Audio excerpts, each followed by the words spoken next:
Tutorial part 11 ആണ്.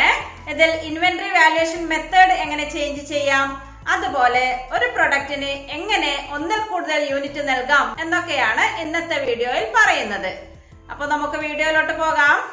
കഴിഞ്ഞ പാർട്ടിൽ ഇൻവെന്ററി ക്രിയേഷൻ ആണ് നമ്മൾ ചെയ്തിരിക്കുന്നത്. അത് മനസ്സിലായിട്ടുണ്ടാവുമെന്ന് കരുതുന്നു. ഇന്ന് നമ്മൾ ചെയ്യുന്നത് സ്റ്റോക്ക് ക്രിയേറ്റ് ചെയ്യുമ്പോൾ അതിന്റെ സ്റ്റോക്ക് കാൽക്കുലേഷൻ മെത്തേഡ് എങ്ങനെ ചേഞ്ച് ചെയ്യാം, അതുപോലെ എങ്ങനെയാണ് ടാലിയിൽ മൾട്ടിപ്പിൾ യൂണിറ്റ് നൽകുന്നത്, ഇതൊക്കെയാണ് ഇന്നത്തെ വീഡിയോയിൽ പറയുന്നത്. ഇവിടെ ടാലി ഓപ്പൺ ആയിട്ടുണ്ട്. ഈ ഒരു കമ്പനി ക്ലോസ് ചെയ്ത് നമുക്ക് പുതിയൊരു കമ്പനി ക്രിയേറ്റ് ചെയ്യാം. അതിനുവേണ്ടി Alt F1 അതിലെ ക്രിയേറ്റ് കമ്പനി, ഇവിടെ കമ്പനി നെയിം നൽകുക. ഇവിടെ ഇപ്പോ ASD കമ്പനി എന്ന് നൽകുന്നു. ആവശ്യമുള്ള ഡീറ്റെയിൽസ് ഒക്കെ നൽകുക. അതിനുശേഷം ഇവിടെ മെയിൻറ്റെയിൻ അക്കൗണ്ട്സ് വിത്ത് ഇൻവെന്ററി സെലക്ട് ചെയ്യുക. ഡേറ്റ് ഏതായാലും കുഴപ്പമില്ല, കമ്പനി സേവ് ചെയ്യുക. നമുക്കിവിടെ പുതിയ പ്രോഡക്റ്റ് ക്രിയേറ്റ് ചെയ്യാം. അതിനുവേണ്ടി inventory information, stock item create ചെയ്യാൻ വേണ്ടി ഗേറ്റ്വേ ഓഫ് ടാലിയിൽ ഇൻവെന്ററി ഇൻഫർമേഷൻ, അതില് സ്റ്റോക്ക് ഐറ്റംസ്, അതില് ക്രിയേറ്റ്. കഴിഞ്ഞ പാർട്ടില് സ്റ്റോക്ക് ക്രിയേറ്റ് ചെയ്തിട്ടുണ്ടല്ലേ.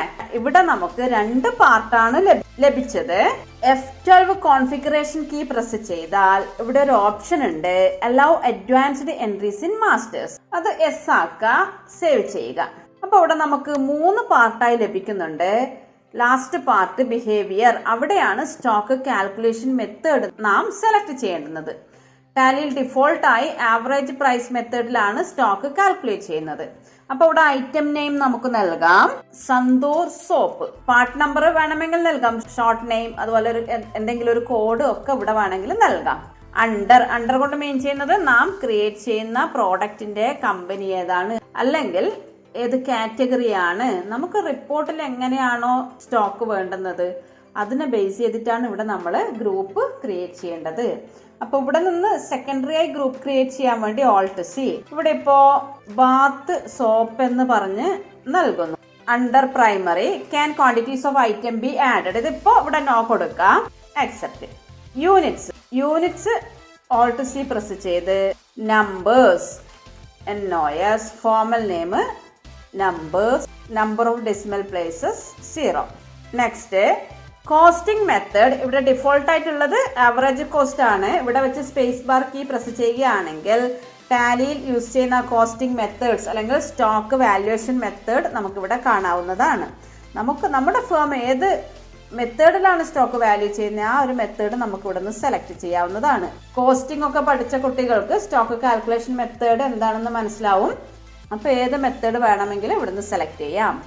ഇവിടെ ഇപ്പോൾ ആവറേജ് കോസ്റ്റ് തന്നെ സെലക്ട് ചെയ്യുന്നു. മാർക്കറ്റ് വാല്യുവേഷൻ മെത്തേഡ്, ഇവിടെ ഡിഫോൾട്ടായി ആവറേജ് പ്രൈസ് മെത്തേഡാണുള്ളത്. സ്പേസ് ബാർ കീ പ്രസ് ചെയ്യുകയാണെങ്കിൽ മാർക്കറ്റ് വാല്യുവേഷൻ മെത്തേഡ്സ് ഇവിടെ കാണാവുന്നതാണ്. ഇവിടെ ഇപ്പോൾ ആവറേജ് പ്രൈസ് തന്നെ സെലക്ട് ചെയ്യുന്നു. എൻ്റർ. ഇവിടെ ഓപ്പണിംഗ് ക്വാണ്ടിറ്റി കൊടുക്കുന്നു. ഇവിടെ ക്വാണ്ടിറ്റി 10, റേറ്റ് ഒരു 28 നൽകുന്നു, സേവ് ചെയ്യുന്നു. ഇതുപോലെ പ്രോഡക്റ്റുകൾ ക്രിയേറ്റ് ചെയ്യുക. നെക്സ്റ്റ് ഡവ്, പാർട്ട് നമ്പറോ അലിയാസോ നൽകുന്നില്ല. ഇതെന്താണ്, ബാത്ത് സോപ്പാണ്. യൂണിറ്റ് നമ്പേഴ്സ്, ദെൻ ക്വാണ്ടിറ്റി 25 നൽകുന്നു, rate 36, then save the stock. Next Lux, ഇവിടെ bath soap numbers, quantity 15 numbers at ₹35, value ഓട്ടോമാറ്റിക്കായി വരുന്നുണ്ട്. Next Pears, under bath soap, unit numbers, quantity 6, rate 45, save the. ഇത്രയും പ്രൊഡക്റ്റ് ആണ് ഇവിടെ create ചെയ്തിരിക്കുന്നത്. Next നമുക്ക് stock summary നോക്കാം. എസ്കേപ്പ് കീ പ്രസ് ചെയ്യുക, അഗെയിൻ എസ്കേപ്പ്. അപ്പോൾ ഇവിടെ ഗേറ്റ്വേ ഓഫ് ടാലിയിൽ സ്റ്റോക്ക് സമ്മറി. അപ്പോൾ ഇവിടെ ബാത്ത് സോപ്പ് എന്ന് കാണിക്കുന്നുണ്ടല്ലേ, നാം ക്രിയേറ്റ് ചെയ്തിരിക്കുന്ന ഗ്രൂപ്പാണ്.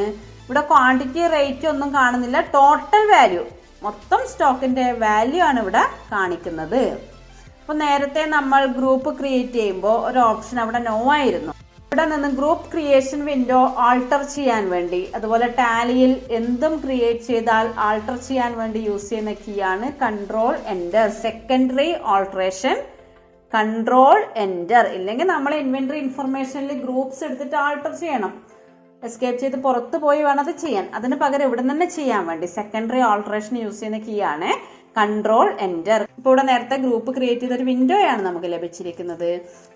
ഇവിടെ can quantities of item be added, അത് നോ ആണ്. ഡിഫോൾട്ട് ആയിട്ട് നോ ആയിരിക്കും അത് ഉണ്ടാവുക. അത് എസ് ആക്കാം. അപ്പൊ ഡിഫറൻസ് മനസ്സിലാവും. അത് എസ് ആക്കുമ്പോൾ എന്ത് സംഭവിക്കുന്നുണ്ട്? ബാത്ത് സോപ്പ് മൊത്തം 56 നമ്പേഴ്സ് ഉണ്ട്. അതിന്റെ ആവറേജ് പ്രൈസ് ആണ് ഇവിടെ കാണിക്കുക, ടോട്ടൽ വാല്യൂ. ഈ ആവറേജ് പ്രൈസ് എന്ന് പറഞ്ഞാൽ ഈ വാല്യൂ ഡിവൈഡ് ബൈ നമ്പർ, അതായിരിക്കും ഇവിടെ കാണിക്കുന്നത്. ഏതൊക്കെ പ്രൊഡക്റ്റ് ആണെന്ന് ഇവിടെ ഡിസ്പ്ലേ ചെയ്യില്ല. അത് ഇവിടെ കാണണമെങ്കിൽ ഒന്നുകിൽ ഇവിടെ വെച്ച് എൻ്റർ കീ പ്രസ് ചെയ്യുക. അപ്പോൾ എൻ്റർ കീ പ്രസ് ചെയ്യുമ്പോൾ താഴെ ടോട്ടൽ നമ്പേഴ്സും അതിന്റെ ടോട്ടൽ വാല്യൂ ഉണ്ടാവും, റേറ്റ് ലഭിക്കില്ല. എസ്കേപ്പ് ചെയ്യാം. ഇവിടെ വെച്ച് ഒരു തവണ എൻ്റർ കീ പ്രസ് ചെയ്താൽ നമുക്ക് ഐറ്റം വൈസ് ഡിസ്പ്ലേ കിട്ടും. അല്ലെങ്കിൽ ഇവിടെ നിന്ന് F5 കീ പ്രസ് ചെയ്യുകയാണെങ്കിലും ഐറ്റം വൈസ് ഡിസ്പ്ലേ നമുക്ക് ലഭിക്കുന്നതാണ്. ഇത്രയും മനസ്സിലായല്ലോ. അഗെയിൻ ഇൻവെന്ററി ഇൻഫർമേഷനിൽ സ്റ്റോക്ക് ഐറ്റത്തിൽ ക്രിയേറ്റ്. ഇവിടെ പുതിയൊരു സ്റ്റോക്ക് ഐറ്റം ക്രിയേറ്റ് ചെയ്യാൻ പോവുകയാണ്. നമുക്ക് ഒരു സ്റ്റോക്ക് ഐറ്റത്തിന് ഒരു യൂണിറ്റ് മാത്രമായിരിക്കില്ല ഉണ്ടാവുക. ഇപ്പോൾ ഫോർ എക്സാമ്പിൾ ഇവിടെ സോപ്പിന്റെ കേസ് തന്നെ നമുക്ക് എടുക്കാം. ഇപ്പോൾ ഒരു റീറ്റെയിൽ ഷോപ്പ് ആണെങ്കിൽ സോപ്പ് അവർ ബോക്സിലായിരിക്കും വാങ്ങിക്കുന്നുണ്ടാവുക. അപ്പോൾ 1-2 ബോക്സ് വാങ്ങിക്കുമ്പോൾ അവിടെ അവരുടെ യൂണിറ്റ് വരുന്നത് ബോക്സ് ആണ്. കസ്റ്റമർക്ക് സെയിൽസ് നടത്തുമ്പോൾ ബോക്സിലായിരിക്കണമെന്നില്ല, നമ്പേഴ്സിലാവാം. 1 എണ്ണം 2 എണ്ണം, അപ്പോൾ അത് എണ്ണത്തിനനുസരിച്ചായിരിക്കും. അപ്പോൾ ഇവിടെ 2 യൂണിറ്റ് വന്നു, ഒന്ന് ബോക്സ് മറ്റൊന്ന് നമ്പേഴ്സ്. അങ്ങനെ ടാലിയിൽ മൾട്ടിപ്പിൾ യൂണിറ്റ് നമുക്ക് നൽകാൻ കഴിയുന്നതാണ്. അതിനുവേണ്ടി സ്റ്റോക്ക് ക്രിയേഷൻ വിൻഡോയിൽ വെച്ച് F12 കീ പ്രസ് ചെയ്യുക. F12 കോൺഫിഗറേഷൻ, അതിലൊരു ഓപ്ഷൻ ഉണ്ട്, use alternate units four stock items. അത് എസ് ആക്കാം. Then save. ഇവിടെ ഇപ്പോൾ ഒരു പ്രോഡക്റ്റ് ക്രിയേറ്റ് ചെയ്യുന്നു, ലൈഫ് ബോയ്. അണ്ടർ നമുക്ക് ബാത്ത് സോപ്പിന് നൽകാം യൂണിറ്റ്. അപ്പോൾ ഇവിടെ ബോക്സും നൽകണം, നമ്പേഴ്സും നൽകണം. അപ്പോൾ ഇവിടെ Alt C പ്രസ് ചെയ്യുക. അതിനുശേഷം ബോക്സ്, അതിന് ഷോർട്ട് നെയിം BX എന്ന് പറഞ്ഞ് നൽകുന്നു. Box decimal places multiple unit വരുമ്പോൾ നിർബന്ധമായും നൽകണം, ഇല്ലെങ്കിൽ നമുക്ക് മൾട്ടിപ്പിൾ യൂണിറ്റ് നൽകാൻ കഴിയില്ല. അപ്പോൾ ഇവിടെ ഡെസിമൽ പ്ലേസസ് 3 നൽകുന്നു. എസ്. Next alternate unit. അവിടെ എന്ത് സെലക്ട് ചെയ്യാം? നാം നേരത്തെ നമ്പേഴ്സ് ക്രിയേറ്റ് ചെയ്തിട്ടുണ്ട്, അത് സെലക്ട് ചെയ്യാം. അപ്പോൾ ഇവിടെ നമ്മൾ പറഞ്ഞു കൊടുക്കണം ഒരു ബോക്സ് എന്ന് പറഞ്ഞാൽ എത്ര നമ്പേഴ്സ് ആണ്. ഇവിടെ ഇപ്പോൾ 50 numbers is equal to 1 box എന്ന് പറഞ്ഞ് നൽകുന്നു. ദെൻ സേവ് ചെയ്യാം. ഇവിടെ ക്വാണ്ടിറ്റി ടൈപ്പ് ചെയ്യുമ്പോൾ ശ്രദ്ധിക്കണം. ഇപ്പോൾ ഒരു 2 ബോക്സ് ആണ് വാങ്ങിക്കുന്നതെന്ന് കരുതാം. അപ്പോൾ ഇവിടെ 2B യൂണിറ്റ് പ്രസ് ചെയ്യണം. ഒരു പ്രൊഡക്റ്റിലെ മൾട്ടിപ്പിൾ യൂണിറ്റ് നമ്മൾ നൽകിയിട്ടുണ്ടെങ്കിൽ ക്വാണ്ടിറ്റി നൽകുമ്പോഴും റേറ്റ് നൽകുമ്പോഴും അതിൻ്റെ യൂണിറ്റ് നമ്മൾ സെലക്ട് ചെയ്യണം. അപ്പോൾ ഇവിടെ 2 ബോക്സ് എന്ന് പറഞ്ഞത് കൊണ്ട് 2B ആ യൂണിറ്റിൻ്റെ ഫസ്റ്റ് ലെറ്റർ ടൈപ്പ് ചെയ്യുന്നു. എൻ്റർ കീ പ്രസ് ചെയ്യാം. അപ്പോൾ 2 ബോക്സ് എന്ന് പറഞ്ഞാൽ എത്ര നമ്പർ ആണെന്നുള്ളത് അതിൻ്റെ താഴെ ബ്രാക്കറ്റിനുള്ളിൽ കാണാൻ സാധിക്കുന്നതാണ്. ഇനി അതിൻ്റെ റേറ്റ്, ഇതിപ്പോൾ റേറ്റ് എണ്ണത്തിനാണ് പറയുന്നത്. അപ്പോൾ 25 എൻ്റർ കീ പ്രസ് ചെയ്യുക ഒരു തവണ. ഈ ബോക്സിന് പകരം ഇവിടെ നമ്പേഴ്സിൻ്റെ N പ്രസ് ചെയ്യാം. അപ്പോൾ നമുക്ക് ആ വാല്യൂ 25 × 100 എന്നുള്ള ഒരു വാല്യൂ ആണ് ഇവിടെ നൽകുന്നത്. ഇങ്ങനെയാണ് ടാലിയിൽ മൾട്ടിപ്പിൾ യൂണിറ്റ് നൽകുന്നത്. 2 യൂണിറ്റ് മാത്രമല്ല, ടാലിയിൽ 2-ൽ കൂടുതൽ യൂണിറ്റ് ക്രിയേറ്റ് ചെയ്യാൻ സാധിക്കുന്നതാണ്. 2-ലധികം യൂണിറ്റ് ടാലിയിൽ ക്രിയേറ്റ് ചെയ്യണമെങ്കിൽ നാം യൂണിറ്റ്സ് ഓഫ് മെഷർ ക്രിയേറ്റ് ചെയ്യുമ്പോൾ അവിടെ സിമ്പിൾ എന്നുള്ള ഓപ്ഷൻ ചേഞ്ച് ചെയ്യാം. ഇപ്പോൾ ഇവിടെ ഒരു പ്രോഡക്റ്റ് ക്രിയേറ്റ് ചെയ്യുന്നു. ഇപ്പോൾ റൈസിന് എത്രയൊക്കെ യൂണിറ്റ് നമുക്ക് നൽകാം? ക്വിൻ്റൽ എന്ന് പറഞ്ഞൊരു യൂണിറ്റ് നൽകാം, കിലോഗ്രാം നൽകാം, ഗ്രാം നൽകാം.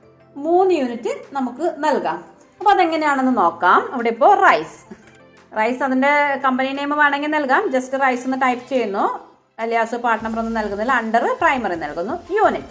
യൂണിറ്റ് ക്രിയേറ്റ് ചെയ്യുമ്പോൾ ഇവിടെ Alt C പ്രസ് ചെയ്യുക. ദെൻ ഒരു തവണ ബാക്ക് സ്പേസ് പ്രസ് ചെയ്യുക. ടൈപ്പ് സിമ്പിളിന് പകരം കോമ്പൗണ്ട് സെലക്ട് ചെയ്യുക. എൻ്റർ കീ പ്രസ് ചെയ്യുക. അപ്പോൾ ഇവിടെ ഫസ്റ്റ് യൂണിറ്റ് ഏതാണെന്നാണ് ചോദിക്കുന്നത്. നമ്മുടെ ഫസ്റ്റ് യൂണിറ്റ് എന്ന് പറയുന്നത് എപ്പോഴും വലിയ യൂണിറ്റ് തന്നെ നൽകാം. വലിയ യൂണിറ്റ് എന്ന് പറയുമ്പോൾ ക്വിൻ്റൽ ആയിരിക്കും അല്ലേ. അപ്പോൾ Alt C പ്രസ് ചെയ്യുക. ഇവിടെ ക്വിൻ്റൽ ഷോർട്ട് ഫോം QTL എന്ന് നൽകുന്നു. ഫോർമൽ നെയിം ക്വിൻ്റൽ തന്നെ നൽകുക. Then number of decimal places 3 നൽകുക. എൻ്റർ. അപ്പോൾ ഇവിടെ കൺവേർഷൻ, നാം ഇവിടെ സെക്കൻഡ് യൂണിറ്റ് ക്രിയേറ്റ് ചെയ്യും അല്ലേ. അപ്പോൾ ആ സെക്കൻഡ് യൂണിറ്റ് എത്രയായിരിക്കും ഈ ഫസ്റ്റ് യൂണിറ്റ് എന്നാണ് ചോദിക്കുന്നത്. അപ്പോൾ സെക്കൻഡ് യൂണിറ്റ് കിലോഗ്രാം ആണ് ക്രിയേറ്റ് ചെയ്യുന്നത്. അപ്പോൾ 100 കിലോയാണ് 1 ക്വിൻ്റൽ. അപ്പോൾ നമ്മളിവിടെ എന്ത് നൽകുക? 100 നൽകുക. അഗെയിൻ Alt C പ്രസ് ചെയ്യുക. സെക്കൻഡ് യൂണിറ്റിൽ Alt C പ്രസ് ചെയ്ത് kilogram, kg, formal name complete type ചെയ്ത് നൽകുക. ഇവിടെ ഡെസിമൽ പോർഷൻ 3 നൽകുക. അപ്പോൾ ഇവിടെ quintal of 100 kg 2 unit at a time വന്നു. ആക്സെപ്റ്റ് ചെയ്യുക. അപ്പോൾ ഇവിടെ കാണാൻ സാധിക്കുന്നതാണ് യൂണിറ്റ്സിൽ quintal of 100 kg. Next alternative unit, ഇനി ഒരു യൂണിറ്റ് നൽകുന്നുള്ളൂ ഗ്രാം. ഇനിയും വേണമെങ്കിൽ ഇവിടെ 2 യൂണിറ്റ് നൽകാം, ഒരു യൂണിറ്റ് മാത്രമേ നൽകുന്നുള്ളൂ. ആൾട്ട് സി പ്രസ് ചെയ്യുക, ബാക്ക് സ്പേസ് പ്രസ് ചെയ്യുക, ടൈപ്പ് കോമ്പൗണ്ട് എന്നുള്ളത് സിമ്പിൾ ആക്കി മാറ്റുക. അതിനുശേഷം ഗ്രാമിന്റെ ഷോർട്ട് ഫോം GM നൽകുന്നു. ഫോമൽ നെയിം ഗ്രാം തന്നെ ടൈപ്പ് ചെയ്യാൻ. നമ്പർ ഓഫ് ഡെസിമൽ പ്ലേസസ് 3 തന്നെ കൊടുക്കണമെന്ന് നിർബന്ധമൊന്നുമില്ല. പക്ഷെ കിലോഗ്രാമിന്റെയും ഗ്രാമിന്റെയും ഒക്കെ കേസിൽ 3 തന്നെ നൽകുക. കാരണം 1 kg is equal to 1000 gram ആണ്. അവിടെ 3 ഡെസിമൽ പോർഷൻ ആണ് വരിക. അതുകൊണ്ടാണ് 3 നൽകിയിരിക്കുന്നത്. എൻ്റർ കീ പ്രസ് ചെയ്യുക, ആക്സെപ്റ്റ് ചെയ്യാം. അപ്പോൾ ഇവിടെ എത്ര ഗ്രാം ആണ് 1 കിലോ എന്ന് നമ്മൾ പറഞ്ഞു കൊടുക്കണം. അപ്പോൾ ഇവിടെ 1000 gram is equal to 1 kg. അപ്പോൾ ഇവിടെ യൂണിറ്റ് ശ്രദ്ധിക്കുക. ഫസ്റ്റ് യൂണിറ്റ് എന്ന് പറയുന്നത് quintal of 100 kg. Second alternative unit എന്ന് പറയുന്നത് ഗ്രാം. അതിനുശേഷം ആ ഫസ്റ്റ് യൂണിറ്റും സെക്കൻഡ് യൂണിറ്റും തമ്മിലുള്ള കണക്ഷനാണ് ഇവിടെ. 1000 gram is equal to 1 kg. Enter key press ചെയ്ത് നമുക്ക് ഒരു ക്വാണ്ടിറ്റി ഇവിടെ നൽകാം. ഇവിടെ ഇപ്പോൾ ഒരു 5 കിൻഡലാണ് സ്റ്റോക്ക് ഉള്ളത്. അപ്പോൾ 5Q പ്രസ് ചെയ്യുക, 5 കിൻഡൽ. അപ്പോൾ ഇവിടെ നമുക്ക് വലിയ യൂണിറ്റ് നമ്മൾ നൽകുന്നു, ഏറ്റവും ചെറിയ യൂണിറ്റിലാണ് ഇവിടെ താഴെ കൺവേർട്ട് ചെയ്ത് ലഭിച്ചിരിക്കുന്നത്. അതിൻ്റെ റേറ്റ് ഏത് യൂണിറ്റിലാണോ അത് നമ്മൾ വ്യക്തമായി സെലക്ട് ചെയ്യുക. അപ്പോൾ ഇവിടെ 35 എന്ന് പറഞ്ഞ് നൽകുന്നു. എത്രയാണ്? അപ്പോൾ ഇവിടെ kg സെലക്ട് ചെയ്യുക. നമ്മൾ ഏത് യൂണിറ്റിലാണോ റേറ്റ് പറയുന്നത് ആ യൂണിറ്റ് നിർബന്ധമായും ഇവിടെ സെലക്ട് ചെയ്യണം. ഇല്ലെങ്കിൽ സ്റ്റോക്കിന്റെ വാല്യൂ നമുക്ക് ലഭിക്കുന്നത് തെറ്റായിരിക്കും. എൻ്റർ കീ പ്രസ് ചെയ്യുമ്പോൾ വാല്യൂ ഓട്ടോമാറ്റിക്കായി മാറി സേവ് ചെയ്യുക. ഇനി നമുക്ക് സ്റ്റോക്ക് സമ്മറി ഓപ്പൺ ചെയ്യുക. എസ്കേപ്പ് കീ പ്രസ് ചെയ്യുക. ഗേറ്റ് വേ ഓഫ് ടാലിയിലേക്ക് തിരിച്ചു വരിക. ഇവിടെ സ്റ്റോക്ക് സമ്മറി സെലക്ട് ചെയ്യാം.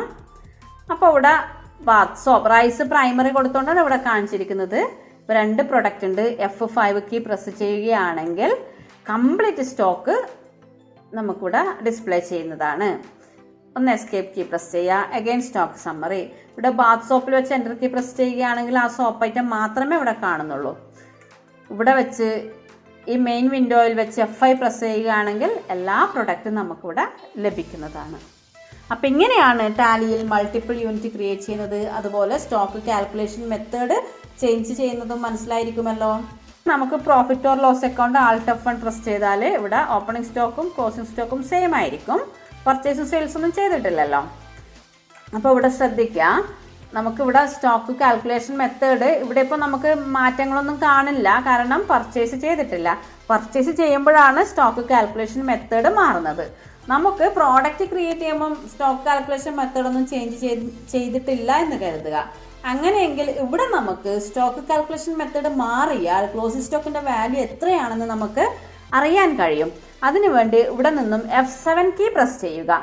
ചേഞ്ച് വാല്യുവേഷൻ മെത്തേഡ് അതിനുവേണ്ടി യൂസ് ചെയ്യുന്ന കീ ആണ് F7. Stock valuation method change ചെയ്യാനുള്ള കീ. ഡിഫോൾട്ട് മെത്തേഡ് ഇവിടെ ഉള്ളത്. ഡിഫോൾട്ട് എന്ന് പറഞ്ഞാൽ ആവറേജ് പ്രൈസ് മെത്തേഡ് ആണ്. ഇവിടെ നിന്ന് നമുക്ക് ഏത് മെത്തേഡ് വേണമെങ്കിലും സെലക്ട് ചെയ്യാം. അപ്പോൾ ഓരോ പ്രോഡക്റ്റിന്റെയും സ്റ്റോക്ക് വാല്യുവേഷൻ മെത്തേഡ് മാറില്ല. അപ്പൊ ഇത്രയാണ് സ്റ്റോക്ക് കാൽക്കുലേഷൻ മെത്തേഡിൽ വരുന്നത്. അതുപോലെ മൾട്ടിപ്പിൾ യൂണിറ്റ്സ് ക്രിയേറ്റ് ചെയ്യുന്നതും. ഇത് മനസ്സിലായിട്ടുണ്ടാവുമെന്ന് കരുതുന്നു. അഭിപ്രായങ്ങളും നിർദ്ദേശങ്ങളും സംശയങ്ങളും കമന്റ് ചെയ്യുക. ഈ വീഡിയോ ഇവിടെ പൂർണ്ണമാകുന്നു. മറ്റൊരു വീഡിയോയുമായി വീണ്ടും കാണാം. താങ്ക്